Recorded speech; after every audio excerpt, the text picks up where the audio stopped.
ब्रह्मांडीय संकट और समुद्र मंथन।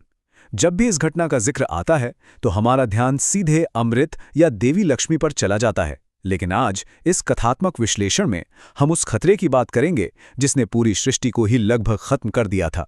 एक ऐसा कॉस्मिक खतरा जिसे अगर आज के विज्ञान के नजरिए से देखें तो रोंगटे खड़े हो जाएं। बिल्कुल, अमृत पर ध्यान जाना बहुत स्वाभाविक है, लेकिन असली कहानी तो उस चीज की है जो समुद्र की गहराइयों से सबसे पहले बाहर आई थी। एक ऐसी खौफनाक शक्ति जिसने सृष्टि के अस्तित्व पर ही सवालिया निशान लगा दिया था। अब देखिए, समुद्र मंथन की नौबत रातों रात नहीं आई थी। यह तो एक के बाद एक हुई घटनाओं का नतीजा था। शुरुआत हुई देवराज इंद्र के अहंकार से, जब महर्षि दुर्वासा की दिव्य माला का अपमान हुआ। इसके बाद स्वर्ग अपनी सारी चमक और शक्ति खो बैठा। असुरों ने इस कमजोरी का फायदा उठाया और स्वर्ग पर कब्जा कर लिया। इसी खोई हुई सत्ता को वापस पाने और ब्रह्मांड का संतुलन सुधारने के लिए वासुकी नाग और मंदराचल पर्वत की मदद से क्षीर सागर को मथने का फैसला लिया गया। और यहीं से शुरू होता है हलाहल का असली प्रकोप।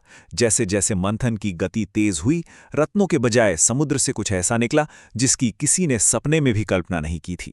प्राचीन ग्रंथों को अगर ध्यान से पढ़ें तो पता चलता है कि हलाहल कोई आम तरल विष नहीं था। ये एक भयानक ब्रह्मांडीय ऊर्जा थी। समझ लीजिए जैसे कोई भयंकर एटॉमिक रेडिएशन। इसकी गर्मी इतनी प्रचंड थी कि समुद्र का पानी सचमुच उबलने लगा।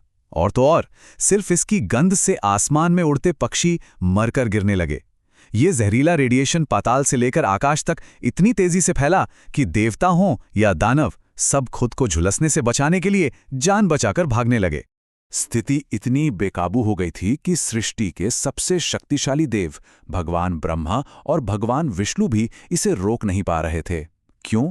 क्योंकि ये विष अब खुद काल यानी समय का एक बल बन चुका था, जिसे किसी साधारण तरीके से नष्ट करना असंभव था। जब सारे रास्ते बंद हो गए तो एक ही उम्मीद बची, एक ऐसे देवता को पुकारना जो समय के इन बंधनों से पूरी तरह परे हैं। अब इस विश्लेषण की कहानी सीधे कैलाश पर्वत की ओर मुड़ती है। महादेव शिव का ये कदम सृष्टि के बचने की आखिरी उम्मीद था। देवताओं की पुकार सुनकर जो हुआ वो महादेव की असीम शक्ति को दर्शाता है। माता पार्वती ने एक मां होने के नाते सृष्टि को इस तरह जलकर राख होते नहीं देखा और शिव को इस विष को ग्रहण करने की अनुमति दे दी। जरा सोचिए, महादेव ने अपनी शक्ति से उस अनंत विष के पूरे सागर को संकुचित करके अपनी हथेली में ले लिया और उसे पानी की एक छोटी सी बूंद की तरह पी गए। लेकिन असली संकट तो इसके बाद शुरू होने वाला था। यही इस पूरी पौराणिक कथा की सबसे बड़ी और खतरनाक दुविधा है। अगर महादेव उस विष को पूरी तरह निगल लेते तो उनके हृदय में निवास करने वाले भगवान राम और उनके भीतर मौजूद संपूर्ण ब्रह्मांड जलकर भस्म हो जाता। और अगर वो उसे बाहर थूक देते तो बाहरी ब्रह्मांड की मिट्टी और हवा हमेशा के लिए जहरीली और बंजर हो जाती। मतलब दोनों ही तरफ संपूर्ण विनाश था। इस असंभव सी दुविधा का समाधान किया माता पार्वती ने। उन्होंने अपनी अद्भुत योग शक्ति का इस्तेमाल किया और फुर्ती से महादेव के कंठ यानी गले को थाम लिया। विष वहीं का वहीं रुक गया। लेकिन उस विष की गर्मी और प्रचंडता इतनी भयानक थी कि महादेव का गला हमेशा के लिए गहरा नीला पड़ गया। और बस इसी घटना से उन्हें उनका सबसे प्रसिद्ध नाम मिला, नीलकंठ। लेकिन ग्रंथों में एक और बहुत ही दिलचस्प बात बताई गई है। विष पीने की ये पूरी प्रक्रिया एकदम सीलबंद नहीं थी। दरअसल जब महादेव हलाहल पी रहे थे तो उनकी उंगलियों से विष की कुछ बहुत ही सूक्ष्म बूंदें छलककर जमीन पर गिर गईं। कहा जाता है कि पृथ्वी पर मौजूद विषैले जीवों और पौधों की उत्पत्ति का कारण यही बूंदें हैं। उस समय सांपों ने सबसे ज्यादा बूंदों को चाटा, जिससे वे हमेशा के लिए विषैले हो गए। बिच्छू और मकड़ियों को जो डंक मिले वो भी इसी का नतीजा थे। और तो और, धतूरा और भांग जैसे उग्र पौधे उस जहर की भीषण गर्मी को सोखने के लिए ही धरती से उगाए थे। इसी वजह से सांप महादेव के सबसे प्रिय बन गए और उनके गले का आभूषण कहलाए, क्योंकि एक तरह से इन जीवों ने उस विषैले भार को कम करने में महादेव की मदद की थी। और ऐसा करके उन्होंने हमेशा के लिए अपना स्वभाव ही बदल लिया। अब दुनिया तो बच गई, लेकिन महादेव के भौतिक शरीर को इस विष के भयानक परिणाम भुगतने पड़े। विष भले ही उनके कंठ में स्थिर हो गया था, लेकिन उसका ताप प्रलयंकारी था। विष की वो भयंकर ऊर्जा महादेव के शरीर में एक तरह का कॉस्मिक फीवर या ब्रह्मांडीय ज्वर पैदा कर रही थी। उनका श्वेत शरीर तपने लगा और पिघले हुए सोने जैसा हो गया। दबाव इतना था कि गले की नसें फूलने लगीं, गर्मी इतनी भीषण थी कि उनके आसपास हिमालय की बर्फ तक पिघलने लगी और शरीर से उठने वाली भाप ने बादलों को एकदम काला कर दिया, जिससे बेमौसम बिजलियां कड़कने लगीं। और ये बात वाकई रोंगटे खड़े कर देने वाली है। अगर उस ताप को तुरंत शांत नहीं किया जाता तो उसकी ऊर्जा पृथ्वी को अपने अक्ष से अपनी धुरी से ही खिसका देती।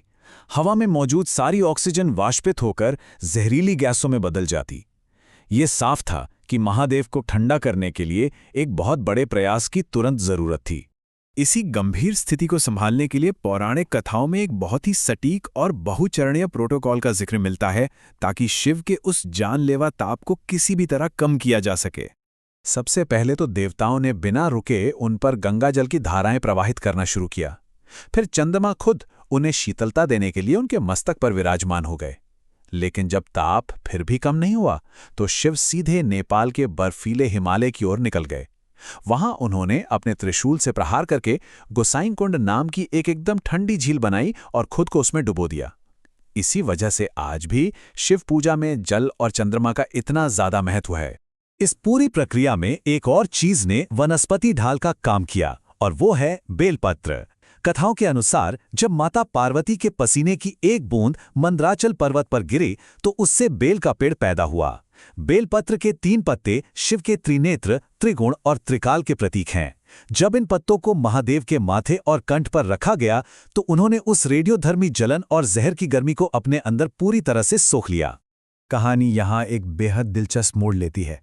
हम अक्सर सोचते हैं कि भगवान विष्णु ने मोहिनी अवतार सिर्फ असुरों से अमृत वापस लेने के लिए लिया था, लेकिन इसका एक बहुत बड़ा कारण महादेव का ध्यान भटकाना भी था।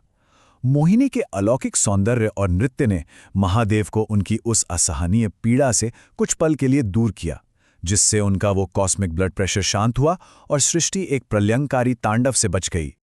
और इसी बीच एक और बहुत शक्तिशाली काम चल रहा था। महर्षि मार्कंडे और बाकी ऋषियों ने महामृत्युंजय मंत्र का लगातार जाप शुरू कर दिया। इस मंत्र की ध्वनि ने महादेव के चारों तरफ एक अभेद्य सुरक्षा कवच बना दिया, जिससे उस हलाहल की मारक क्षमता कुछ हद तक कम हो गई। इन सारे अथक प्रयासों के बाद आखिरकार वो संकट टला, महादेव का ताप शांत हुआ और तब जाकर समुद्र मंथन का जो असली मकसद था वो सामने आया। लेकिन जरा विडंबना देखिए, जिस चीज के लिए ये पूरी मेहनत हुई थी, अमृत, जैसे ही वो बाहर आया उसने तुरंत देवताओं और असुरों के बीच एक भयानक और स्वार्थी युद्ध छेड़ दिया। पूरा ब्रह्मांड उस अमरता के प्याले को पाने के लिए आपस में ही लड़ने मरने लगा। वहीं दूसरी तरफ महादेव को देखिए, जिन्होंने सबसे पहले हलाहल को अपनाया था, वे इस अमृत से पूरी तरह अप्रभावित रहे। वे चुपचाप अपनी गहरी समाधि में लौट गए। उन्होंने उस नीले कंठ को किसी घाव की तरह नहीं, बल्कि अपने धैर्य और सहनशीलता के एक स्थायी आभूषण की तरह धारण कर लिया। अंत में ये महाकाव्य हमें एक बहुत ही गहरे सवाल के साथ छोड़ जाता है। हम अक्सर परम शक्ति को अमरता से जोड़कर देखते हैं, लेकिन जो व्यक्ति ब्रह्मांड के सबसे विनाशकारी विष यानी स्वयं मृत्यु को ही अपने कंठ में बांध ले और जीवित लौट आए, क्या असली और सबसे महान शक्ति उसी में नहीं है? इसके बारे में जरूर सोचिएगा।